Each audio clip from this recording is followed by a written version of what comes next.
新的一档，台南市消防局关庙分队相当温馨热烈，行程超过30档，93岁的蒋明权先生以及三会藤业董事长蒋进龙以及蒋志杰，爸仔囝3个人捐赠价值350万的救护车，予台南市消防局关庙分队，由台南市长黄伟哲来代表接受。所以这谢上啊，生命呢，我是足宝贵的，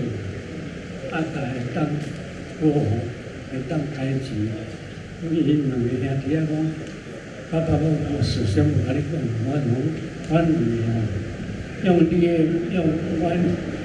两个名，要加入一个车。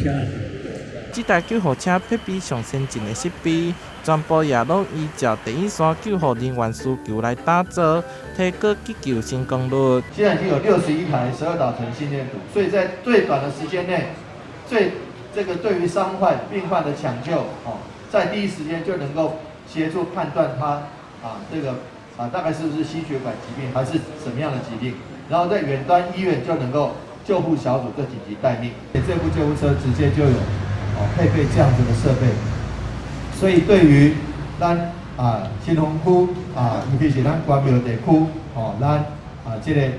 生命的抢救有非常非常重要的重大的贡献。仪式了后，市长黄伟哲致情感谢状来感谢因的善心，也坐着救护车来鸣笛，向前启用完成，也代表南关线增加一台救护车来为大家服务。台南新闻杨顺怀采访报道。